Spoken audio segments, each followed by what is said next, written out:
I'm not a big fan of holidays. To be honest, I have unpleasant memories of last year's anniversary.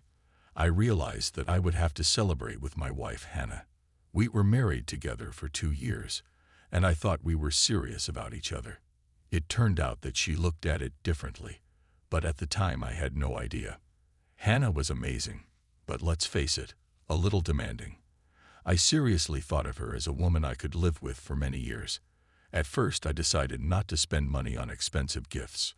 I didn't want her to get too used to it and wait for it all the time. She needed to understand that a relationship is not just about one person giving all their time to another. I knew she had her eye on the latest phone model, but I wasn't about to drop that kind of cash. I thought a nice bracelet, a bouquet, and a dinner out would show enough thoughtfulness. I didn't try to hide that my gift was far simpler than her ideal present. About a week before the anniversary, Hannah told me that her mom had asked her to visit her because her grandmother was sick and the whole family had gathered around her. I didn't mind at all. That's important. We'll celebrate when you get back, either the 9th or 10th. It's about 6 or 7 hours from here, so we'll leave in the morning and sit down for a meal on the 9th, I said. I felt a bit relieved she didn't invite me to come along. I spent the holiday like any other bachelor, watching TV, snacking on chips. On the 9th, I went to get my oil changed.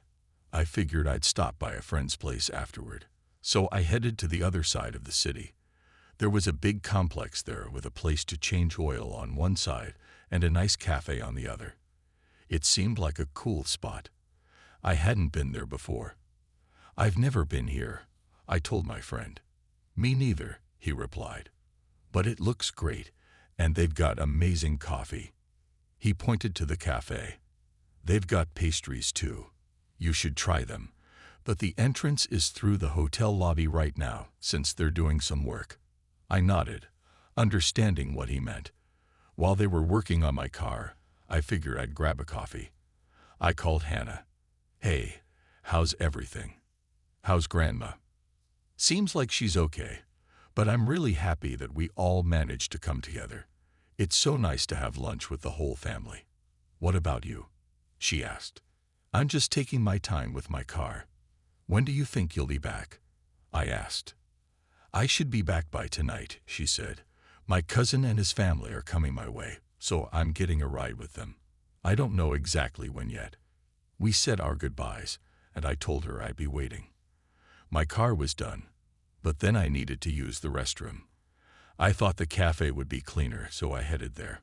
On my way back, I grabbed 2 coffees and a couple of rolls for the guys working on my car.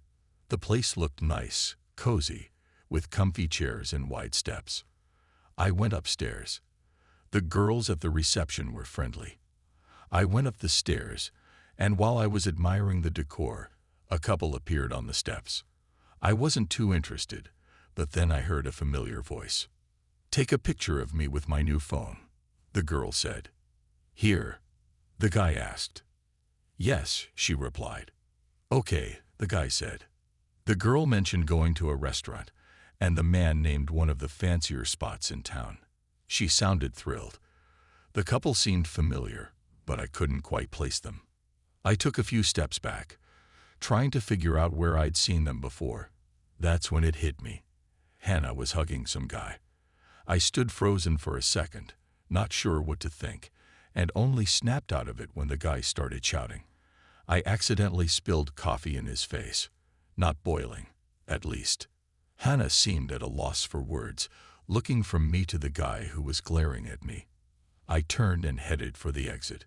"Don't be late for dinner," I said, not really expecting an answer. I didn't think I'd ever feel so betrayed. She probably didn't expect to see me here either. When I left, I couldn't help but think about how important it is to listen to your little instincts. For example, when you need to go to the toilet. It was then that I found out that for the sake of a suitable gift, my wife, or rather my ex-wife, is ready to go to great lengths, to lie and even humiliate me. Unfortunately, there are such people.